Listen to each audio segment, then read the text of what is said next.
You'll notice like all of the oil that I added is soaked up already, but it'll come back. What a miracle. Cooking is fun. I love dumplings of all sorts, from all places, but some of my favorite are like the tiny little Russian pelmeni style.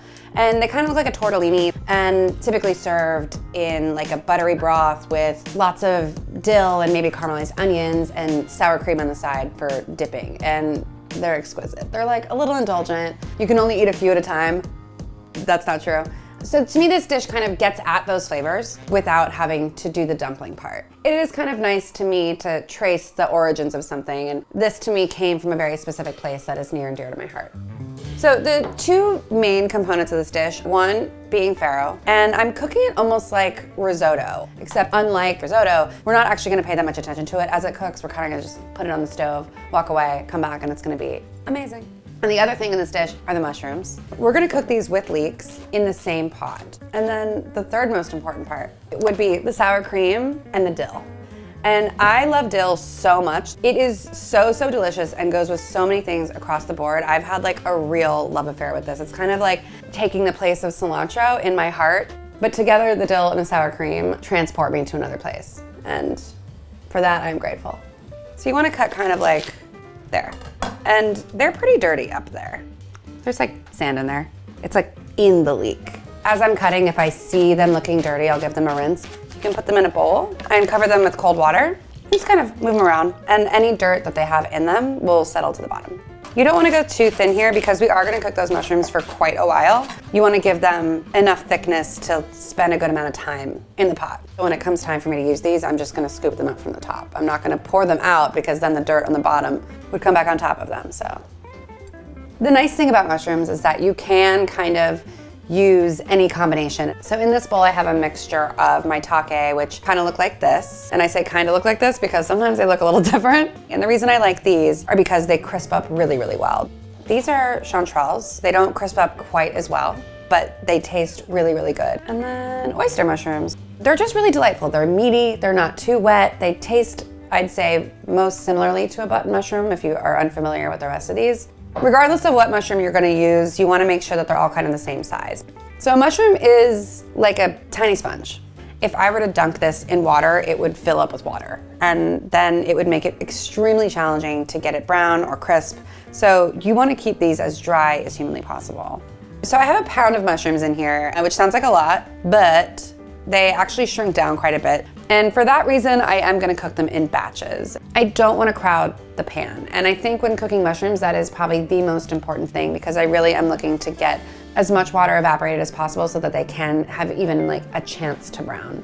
We want this to be very hot before we add anything. You basically wanna start with quite a bit of olive oil. And what will happen as the mushrooms cook, you're gonna notice they're gonna soak up all that oil, but as they crisp and brown, they're gonna give back that oil because they can't hold on to it anymore. So I'm gonna take half our leeks. Leeks also look like a lot, and they also cook down to nothing, so don't worry about that. You do want to season with salt and pepper at the beginning, obviously. Have we met? And just kind of make sure that everything is making equal contact at the beginning and has a chance to like get to know some of that oil. This is gonna take a while. Get comfortable. One thing I will say about this recipe is that it's not like the quickest recipe, but to me it is like extremely satisfying to cook. I love the process of cooking the leeks and the mushrooms together, watching them transform. You add the farro and like that cooks down. It's like very cozy. It's a very cozy experience. I'm taking them out. It's happening. So they're brown, they're crispy, they're frizzled. They smell very good. So you can see you have like some larger pieces, some tiny crispy pieces. All those leeks are also really nicely fried and caramelized.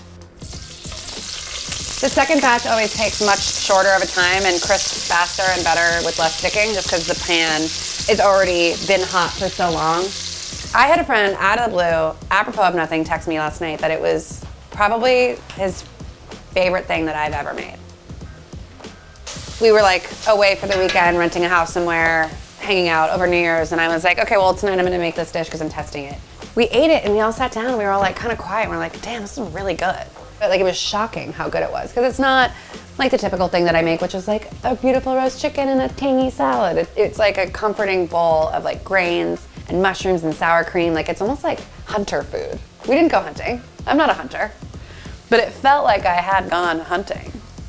So our mushrooms are where we want them to be. You'll notice there's a lot of like bits of mushroom, kind of some of the leeks have started to stick. That's really great because we're gonna lift all that up when we add our farro and our stock, and all of that is gonna get incorporated into the dish. I feel like part of what makes this dish so good is kind of using all those bits in your farro at the end result is gonna like truly make a difference.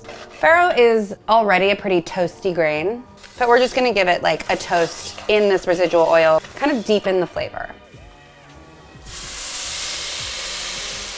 I'll season it now, again. We're just gonna bring this to a simmer and kind of just check back in, and it's gonna take 25-ish minutes. And then once that's ready, we're pretty much ready to eat it. The mushrooms were the hard part, this is the easy part, and then the eating is the fun part.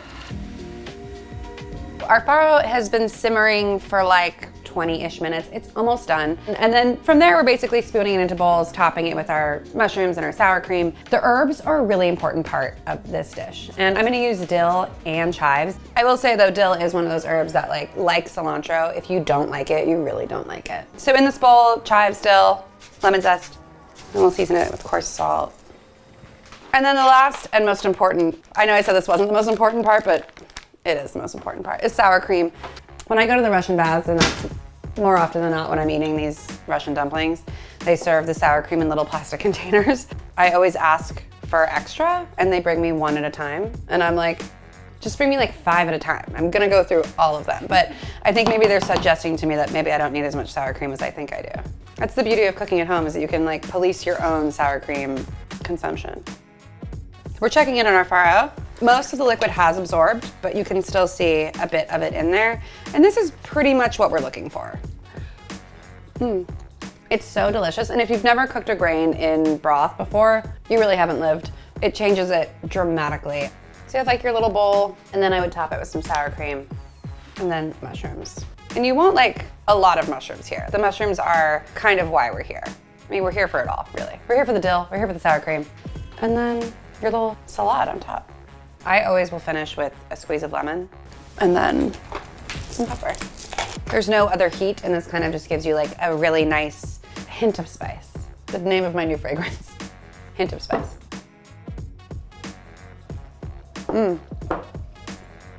It's so good.